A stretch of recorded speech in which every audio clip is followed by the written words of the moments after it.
छत्तीसगढ़ 2047 के विजन में महिलाओं से भी सलाह ली जा रही है। महिलाओं की भागीदारी किस तरह से होना चाहिए, महिलाओं को आगे बढ़ाने के लिए क्या क्या करना चाहिए, इसके लिए सुधा वर्मा ने जो महिला सशक्तिकरण के लिए काम करती हैं उन्हें अपना सुझाव दिया है। उन्होंने बताया कि आखिर विजन 2047 में महिलाओं को किस तरह से आगे बढ़ाया जा सकता है। आइए आपको सुनवाते हैं कि सुधा वर्मा ने क्या कुछ कहा।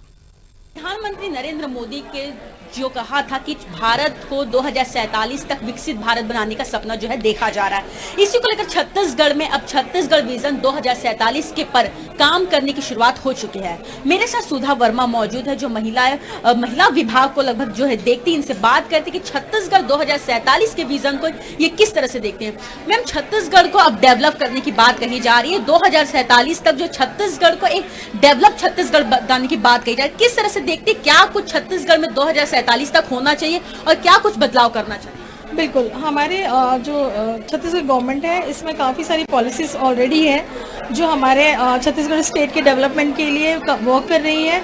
कुछ कॉन्क्रीट हमने पॉलिसीज सजेस्ट की हुई हैं और कुछ हमने उसमें अमेंडमेंट भी बोला है, जिससे डेफिनेटली हम ये अमृतकाल जो 2047 है वो बिल्कुल हम अचीव करेंगे और बहुत जल्दी अचीव करेंगे, क्योंकि हम वुमेन एम्पावरमेंट पर ज़्यादा जोर देते हैं और यहाँ पर आधी से ज़्यादा जनसंख्या जो है वो वुमेन्स की है और वो काफ़ी हर सेक्टर पर यहाँ पर आगे हैं सबसे ज़्यादा।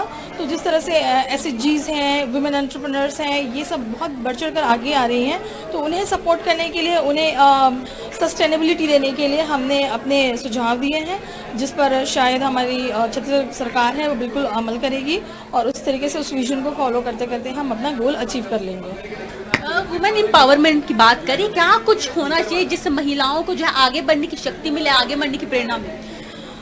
वुमेन्स को प्रेरणा देना बहुत ज़रूरी है, लेकिन हमें सबसे पहले वर्क करना है उनके फाइनेंशियल इंडिपेंडेंस के लिए। तो उसके लिए हमें कई तरह की ट्रेनिंग और वर्कशॉप हमें ऑर्गेनाइज करनी पड़ेंगी, क्योंकि कैसे फाइनेंशियल लिटरेसी के लैकिंग की वजह से यहाँ पर वुमेन्स है जो वो आगे नहीं आ पाती हैं। हमारे जो एजुकेशन सिस्टम है उसमें भी बहुत सारी चीज़ें हमें चाइल्डहुड एजुकेशन के टाइम से ही ऐड करना पड़ेगा, जिस पर भी चर्चा हुई है और डेफिनेटली इस पर आगे ये चीज़ें आगे आकर जाकर हमें स्कूल में भी देखने को मिलेगा कि फाइनेंशियल लिटरेसी जो है वो हमें स्कूल के टाइम से ही हमें देखने को मिलेगी। तो इस तरीके से बहुत सारे चीज़ों पर हमारे बहुत अच्छा डिस्कशन हुआ है और डेफिनेटली हम लोग 2047 अमृतकाल को विजन हम बिल्कुल अचीव करेंगे। Thank you. तो ये मेरे साथ मौजूद है सुधा वर्मा जी, जिन्होंने बताया कि 2047 तक विकसित भारत के सपनों में महिलाओं की भागीदारी किस तरह से होना चाहिए और किस तरह से महिलाओं को आगे बढ़ाने की शक्ति दी जानी चाहिए और विकसित भारत में 2047 में महिलाओं की स्थिति किस तरह से बेहतर हो सकती है, इस पर बातचीत की। कैमरा पर्सन अनुष्का के साथ जिज्ञासा न्यूज़ रायपुर।